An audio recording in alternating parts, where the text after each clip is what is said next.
আনুষ্ঠানিক কোনো অনুষ্ঠান নয়। বিএনপির সিনিয়র যুগ্ম মহাসচিব অ্যাডভোকেট রুহুল কবির রিজভী বলেছেন, আজ দেশনেত্রী বেগম খালেদা জিয়ার অসুস্থতায় শুধু বিএনপি ও তার অঙ্গ সংগঠন নয়, সারা দেশে সাধারণ জনগণ গভীর উদ্বেগ ও সমবেদনায় আতঙ্ক।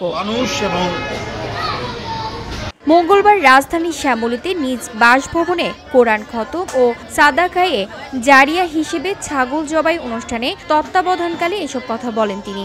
রিজভী বলেন, আমরা শুধুমাত্র দেশনেত্রী বেগম খালেদা জিয়ার জন্য আল্লাহর কাছেই দোয়া করব, যিনি এ দেশের মানুষের সবচেয়ে আস্থার প্রতীক। বহু ষড়যন্ত্র তাকে দেশ থেকে সরিয়ে দেওয়ার চেষ্টা করেছে, তবুও দৃঢ় মনোবল ও সাহস নিয়ে তিনি মানুষের পাশে থেকেছেন।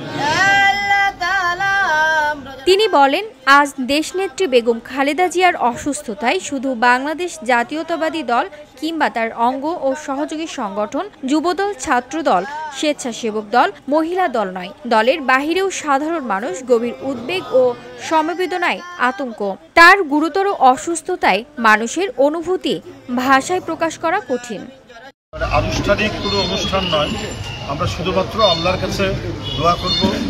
এদেশের মানুষের সবচেয়ে আস্থার প্রতীক যিনি,